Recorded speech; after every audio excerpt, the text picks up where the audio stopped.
আপনি আমার সাজানো গোছানো সংসারের ভিতরে হানি ডালি দিছেন কিস্তি স্যার কোনো কথাই বলিয়েন না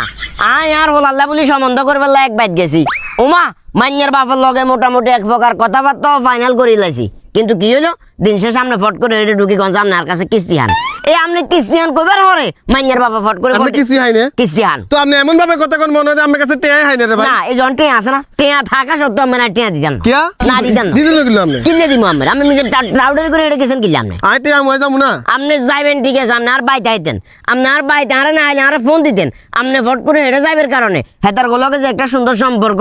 বৈবাহিক একটা সম্পর্ক হইতে লাগছিল আমার টাউডারের কারণে ওটা বাদ গেছে সেলিম ভাই আপনার বাড়ির দিকে আমি গেছি ঘরে দেখছি তালা মারা আমার ফোনে ফোন দিছি আপনার কাঙ্ক্ষিত নাম্বারটিতে এই মুহূর্তে সংযোগ দেওয়া সম্ভব হচ্ছে না কথাটা যদি বলে তখন আমি আপনাদেরকে আর ফোনে একেবারে স্যার এনে হাসা করি কোন একেবারে হাসা করি কোন আপনি ঠিকানা কোনে দিছে ঠিকানা হাইছি না না না হাইসি কইলে হইতো না স্যার শুনেন আজ যে আর হল আল্লাহ বলি মাই নিয়ে সাইবেল গেছি শুধুমাত্র আর কাছের দুই একজন লোক ছাড়া আশপাশের আর কেউ জানে না আপনি তো জানবের কোনো প্রশ্নই আসে না কারণ এর আগে যত জায়গায় বিয়েল্লা বলি গেছি প্রত্যেক জায়গায় বাঙ্গানি খন লাগছে এক কান কারণে হিললে বলি এবার আমি গুস্তি মারে গেছি ও মা আমার তো আমার মাথার উপরে আকাশ ভাঙ্গি হয়েছে এখন কি রে স্যারে কিভাবে জানে আমি লোকাল না আমরা একটা কথা বলি কোন ঘরে কয়টা গরু আছে কোন ঘরে কয়টা বালিশ আছে দেখছি হান্ডি কয়টা আছে আমি সব জানি আপনি কোনো টেনশন করিয়েন না আপনি যদি আমার নাম নাও বলেন কোনে বলছে এটা কিন্তু আমি বার করলাম কারণ ব্যাগে মিলে যা টিয়ার লেনদেন হবে ঘরে যাই না করবেন এই আসরাফিল্লা খাবো এটা খাবো কাকা একটু বাজারে যাইতে আরে বাজারে হরে টাউডারি কম করাটা বদমাইশ এর স্যারের কিছু কইছস নাকি হ্যাঁ স্যারের কিছু কইছস না কি কম স্যার জিগাইতে না নাম এই যে আজ আমরা তান্দিরেল্লা বলি যে মাইনা সাহেবের লাগেছি গেছেন স্যার যে ফট করে এটা গেল যাইবার হরে ফট করে যে স্যারে বাঁধ গল লই দিল স্যার আর কাছে কিস্তি আয় আর কি মান সম্মান কি আর হইছে ধরেন কাকা এই মিয়া এই উল্টা কথা কোন এটা ডানার দিকে না গেছে ভাত গলো হইছে মানে আচ্ছা ওই একই কথা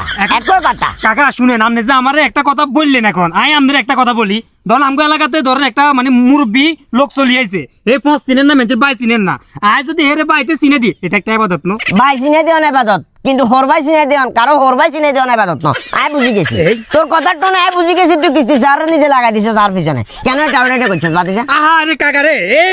কইলে কইছিনে না কইছি জিজ্ঞান না না এই শালার ফুদের তো আইছে শালার ফুট কোন কথা কইছ আপনারা হোমন্দের ফুট কোন মিয়া মাইন্ড করতে না শালার ফুট মানে এটা কোন কথা এটা কোন কথা কইতাম নি হুবুর জালকে কইতাম নি ঠ্যাং ভাঙে সুনা করিলাম তোর ট্যাং ভাঙ্গি শোনা করলে আমার টাকা আল্লাহু আকবার তুই করে কইছে আল্লাহ কিয়া করতাম কিয়া করতাম মানে কে ভাই যাবি নাকি সম্মান দেখাইয়ে সেলিম ভাই সম্মান দেখাইয়ে একদম মানা কর এতে কিন্তু খুব আউলার কিন্তু এতে মান্যার বাপে দুনিয়ান ফেরাটো গাই আছে কোন কারণে হলাই যদি আর হলারে যদি হেডে বিয়ে করে যাইতাম এতে 14 গোষ্ঠী টেয়া গুনা ক্লিয়ার করিয়ে যাইতাম সেলিম হেরে হারাইতাম না তুই খাবো আগে সারে লই তুই খাবো তুই টাঙ্গারি করে কারে তুই টাঙ্গারি করে এত নোলা এতে এই তাম্বির মাগো মারলো সরকার মামলা বানা শালার পুত্রে